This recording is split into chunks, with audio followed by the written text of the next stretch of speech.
I bought a house. Now I can't afford food. The hidden costs that bankrupted new homeowners.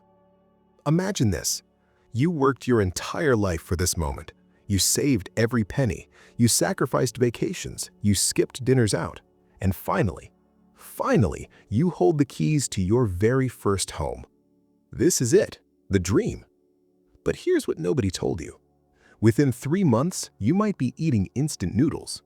Within 6 months, you might be choosing between your mortgage and your electricity bill. And within a year, you might be wondering if buying that house was the biggest financial mistake of your life. This isn't a scare story. This is reality for millions of first-time homebuyers every single year. So what went wrong? How does the dream become a nightmare? And more importantly, how do you make sure this doesn't happen to you? Let's break it all down. When you buy a house, everyone talks about one number, the price. That's it, the listing price. You see a house for $300,000 and you think, okay, I need $300,000. But that number? That's just the beginning. Think of it like an iceberg. The price tag is the tiny tip you see above the water, but underneath, there's a massive chunk of hidden costs waiting to sink your finances. Let's start with the obvious one, the down payment. Most people know about this. You need anywhere from 3% to 20% of the home's value up front. On a $300,000 house, that's $9,000 to $60,000 just to get started. But wait, did you factor in closing costs? Most first-time homebuyers have no idea what closing costs even are. These are fees you pay just to complete the transaction. We're talking about loan origination fees, appraisal fees, title insurance, attorney fees, recording fees. The list goes on and on. And how much does this add up to? Usually 2 to 5% of the home's value. That's another $6,000 to $15,000, due on the day you sign. Already you're spending way more than you planned, and you haven't even moved in yet. Okay, let's say you made it through the buying process. You're in your new house. You're standing in your empty living room. Victory. But then reality hits. First month, the property tax bill arrives, and your eyes go wide. See, when you rent, property taxes are invisible. Your landlord handles them. But when you own, that bill comes directly to you. And depending on where you live, property taxes can be brutal. We're talking 1 to 3% of your home's value every single year. On a $300,000 house, that's $3,000 to $9,000 annually, or $250 to $750 extra every month that you probably didn't budget for. But here's where it gets worse. Property taxes go up. Every few years, your home gets reassessed, and guess what happens when home values in your area increase? Your property tax increases too. That $250 monthly expense, it could become $300, then $350, then $400. And you can't negotiate it, you can't skip it. You pay or you lose your house. Now let's talk about the silent budget killer, homeowners insurance. When you rent, you might have renter's insurance. Cheap, maybe 15 or 20 bucks a month. No big deal. Homeowners insurance, that's a completely different animal. The average homeowner pays over $2,000 a year, and that's just the average. If you live in a flood zone, add flood insurance. Earthquake risk, add earthquake insurance. Hurricane territory, your premiums could be $5,000, $6,000, even $10,000 a year. And here's the kicker. Your mortgage company requires you to have insurance. It's not optional. If you stop paying, they'll buy a policy for you and charge you even more. So now you've got property taxes, you've got your insurance, you've got your mortgage payment, and we haven't even talked about the thing that truly destroys new homeowners' budgets. Repairs. Oh, repairs. When you rent, something breaks, you call the landlord. Problem solved. Not your money, not your stress. When you own, you are the landlord. That broken water heater at 2 a.m., that's your problem. That leaky roof during a rainstorm, your problem. That backed up sewage line, your problem. And repairs are expensive, really expensive. A new water heater, $500 to $1,500. A new roof? $8,000 to $15,000. HVAC system breaks down? $5,000 to $10,000. Foundation issues, that could run you $30,000 or more. Experts recommend saving 1 to 3% of your home's value every year just for maintenance and repairs. On a $300,000 house, that's $3,000 to $9,000 annually. Did you factor that into your budget? Most people don't. Let's do some quick math. You bought a house. Your mortgage payment is $1,500 a month. You budgeted for that. Feels manageable. But wait. Add property taxes, that's $300 more per month. Add homeowners insurance, another $200. Add repairs fund, another $250. Add utilities that are higher than your old apartment, another $150. Add lawn care and maintenance, another $100. Suddenly, that $1,500 mortgage, it's actually $2,500 a month in real housing costs. That's $1,000 more than you planned for, every single month. And that is how people end up eating instant noodles in their brand new dream home. But here's the thing that really blindsides people: the unexpected expenses. You're not just maintaining a house, you're filling it. When you move from an apartment to a house, suddenly you need stuff, lots of stuff. A lawnmower, that's $200 to $500.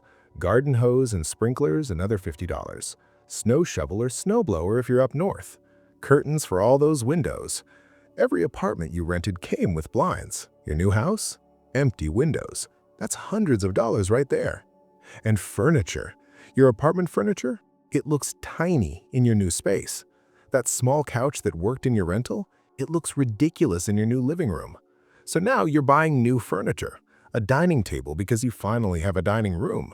Patio furniture because you have a backyard now. These purchases add up fast.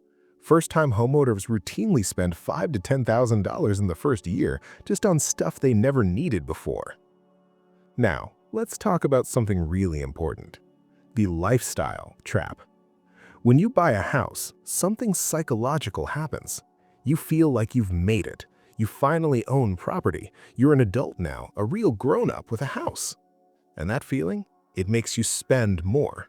You deserve nice things for your nice house, right?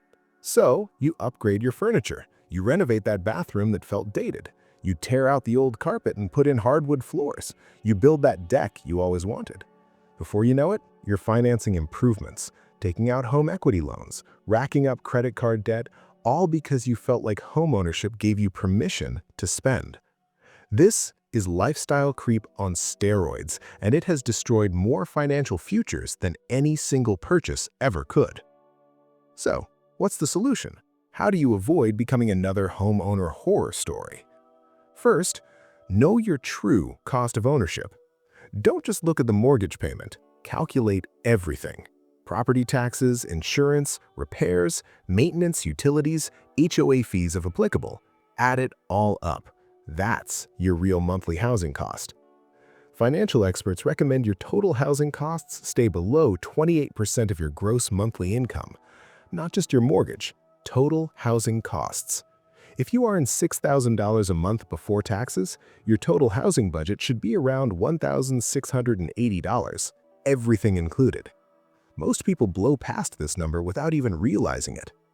Second, build your emergency fund before you buy. Most financial advice says have 3 to 6 months of expenses saved, but for homeowners, you need more. Aim for 6 to 12 months. Why?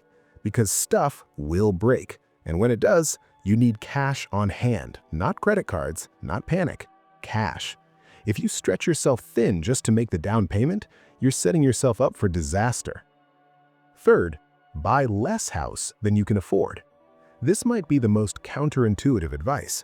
The bank approved you for $400,000. Great. Buy a house for $300,000 instead. That extra cushion? That's your margin of safety. That's what lets you sleep at night when the water heater dies. That's what keeps you out of financial trouble when property taxes go up. The bank's approval is based on what you can technically afford, not what you can comfortably afford. There's a massive difference. Fourth, resist the upgrade urge. Your house doesn't need to be perfect on day one. That dated kitchen, it works. Those old cabinets, they function just fine. That carpet you hate, live with it for a year. Give yourself time to rebuild your savings after the purchase. Don't finance renovations. Don't rack up credit card debt making your house pretty. Let it be imperfect. Your bank account will thank you. Fifth, create separate savings buckets. Open a separate savings account just for home expenses. Every month, automatically transfer money into it. This is your repair fund, your property tax fund, your upgrade fund. When something breaks, you're not scrambling, you're not stressed. You just pay for it from money you already set aside. This simple system is the difference between homeownership feeling like a prison and homeownership feeling like freedom. Now, here's the reality nobody tells you. Buying a house is one of the biggest purchases you'll ever make.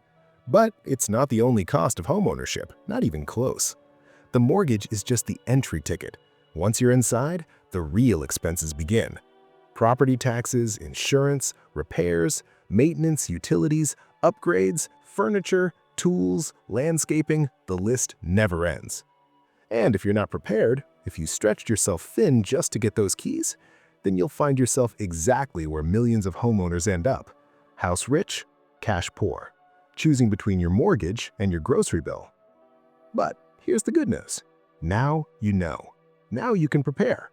You can do the math before you buy. You can build the savings first. You can buy less house than the bank says you can afford. You can resist the upgrade temptation. You can be the exception. Homeownership can be wonderful. It can be the foundation of generational wealth. It can be the best financial decision you ever make. But only if you go in with your eyes wide open. Only if you plan for the costs nobody talks about. Only if you refuse to let the dream become a nightmare. So if you're thinking about buying a house, do the full math, not just the mortgage, everything.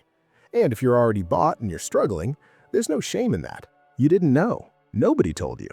But now you can adjust. You can cut back. You can rebuild.